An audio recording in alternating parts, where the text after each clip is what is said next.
Olá, meu nome é Kaique e hoje eu gostaria de pensar com vocês um pouco a respeito da construção do conhecimento.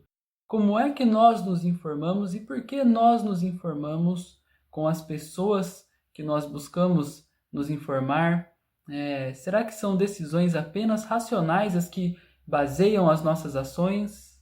Será que a gente pensa? Será que a gente vota? Será que a gente escolhe com base em raciocínios, simplesmente com base em informações que sejam testadas de um ponto de vista mais científico? Ou será que as emoções constantemente corrompem ou pelo menos se entrelaçam com a nossa forma de pensar? O que me levou a pensar um pouco a respeito disso? Esse é um vídeo muito importante para professores, mas não apenas para professores, mas também para você que quer entender um pouco melhor o mundo em que nós vivemos. É um mundo marcado profundamente por polarizações de diversos tipos e parece que, por mais que nós estejamos mais habituados agora com um mundo de debates, com uma cultura de debates, dificilmente a gente vê alguém mudando de opinião, não é um tanto suspeito isso?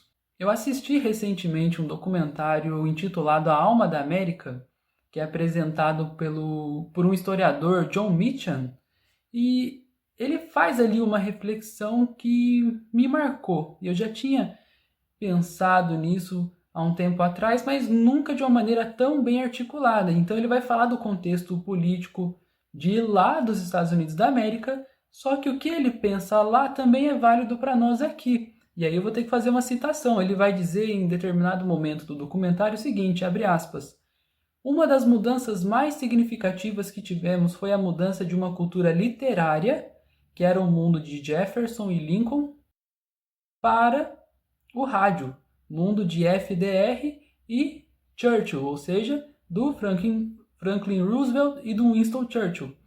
E daí para a TV, de Kennedy e Reagan, também ex-presidentes dos Estados Unidos da América, e agora o digital, tempo de Donald Trump. Então, jornal, rádio, TV, hoje redes sociais. Esse historiador percebeu que os políticos moldaram os seus discursos, as suas opiniões políticas, os seus programas, os seus projetos políticos de acordo com o meio de comunicação que eles estavam utilizando. E a conclusão que esse historiador, o John Meacham, apresenta nesse documentário é que, conforme as pessoas, ou boa parte da população, se afastou do hábito da leitura e da reflexão, as emoções ganharam mais espaço.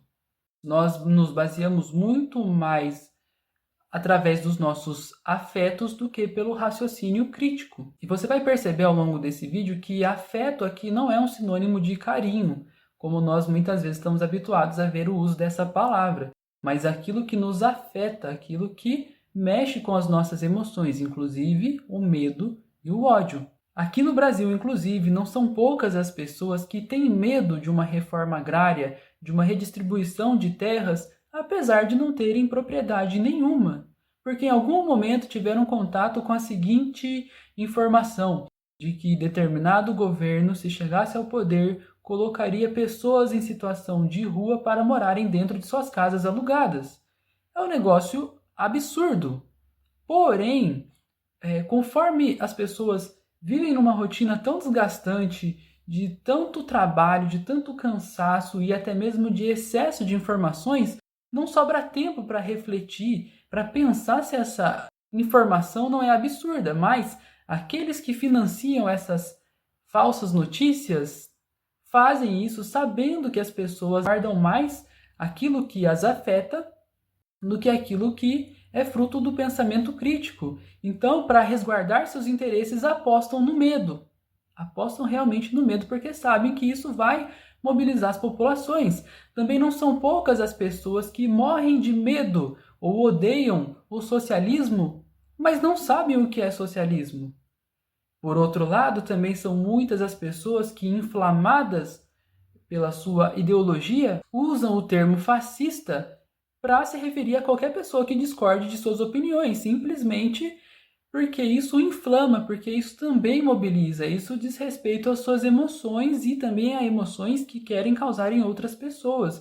não estão muito preocupadas com o rigor técnico do uso do termo, da palavra, mas no efeito que isso causa. Eu mesmo já me frustrei ao tentar apresentar uma contradição para uma pessoa, dizendo o seguinte: olha, a pessoa que você gosta, que você apoia, se diz patriota do nosso país, porém está constantemente prestando continência e apoiando de uma maneira crítica as decisões dos Estados Unidos da América, inclusive pedindo para que os Estados Unidos da América interfiram na soberania nacional brasileira. É uma contradição. Então, pare de acreditar que essa pessoa é uma patriota, é um falso patriota, que só quer resguardar seus interesses particulares.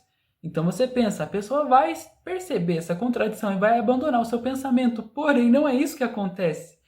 A pessoa está com o seu senso crítico blindado porque aquilo não ultrapassa o bloqueio que o afeto acabou criando. No meio que eu estou inserido, eu percebo que existem muitos cristãos que, apesar de serem cristãos, apoiam os males cometidos pelo moderno Estado de Israel e não percebem as críticas que são feitas, não conseguem condenar os males desse agente histórico do moderno Estado de Israel, porque fizeram uma série de confusões em suas cabeças, acham que é o Israel da Bíblia. Uma observação importante: mesmo se fosse o Israel da Bíblia, o que não é, ainda assim os males deveriam ser denunciados, pelo menos é isso que a gente vê no próprio Antigo Testamento. Não sabem quando é que foi fundado esse Estado de Israel, não sabem quase nada sobre o moderno Estado de Israel, por uma série de confusões afetivas que afetaram essas pessoas.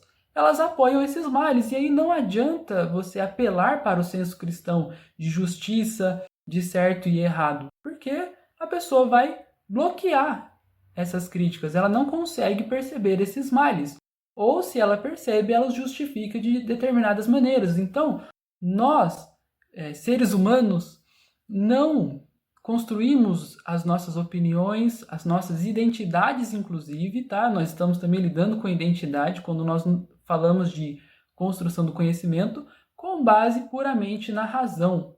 Mas o nosso raciocínio, a forma como nós aprendemos, como nós pensamos, está comprometida pelas nossas emoções e por aquilo que nos afeta, que desperta nosso carinho, sim, mas também o nosso ódio, também o nosso medo, e políticos e grandes grupos de interesses econômicos percebem, sabem disso e apelam para as nossas emoções mais do que para o nosso intelecto.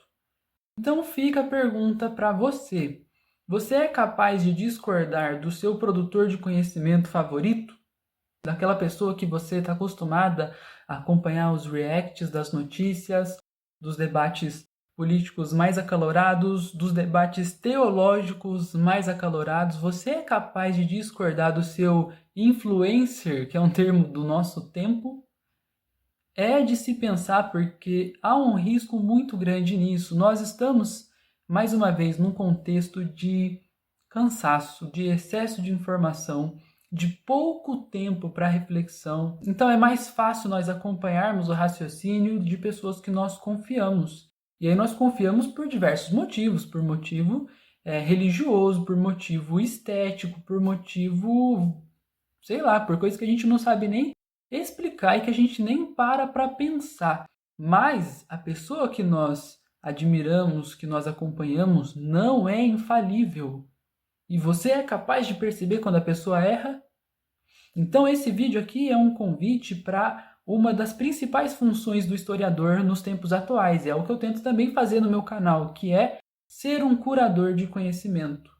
Tem muito conhecimento sendo produzido, são muitos os temas que são revisitados e revisados constantemente, são discursos antagônicos que se chocam, às vezes produzidos por historiadores, um historiador daqui, uma historiadora daqui, não concordam sobre o mesmo tema, muitas vezes concordam, mas às vezes não concordam, e você é capaz de perceber isso. Então cabe a você refletir, usar do senso crítico que você tem para que você mesmo produza suas sínteses, para que você mesmo saiba separar aquilo que é aproveitável daquilo que deve ser rejeitado, aquilo que foi coerentemente construído, daquilo que não é coerente com aquilo que você diz acreditar, é um convite para que você reflita. É importante lembrar, você é movido, você vota, você pensa, você acredita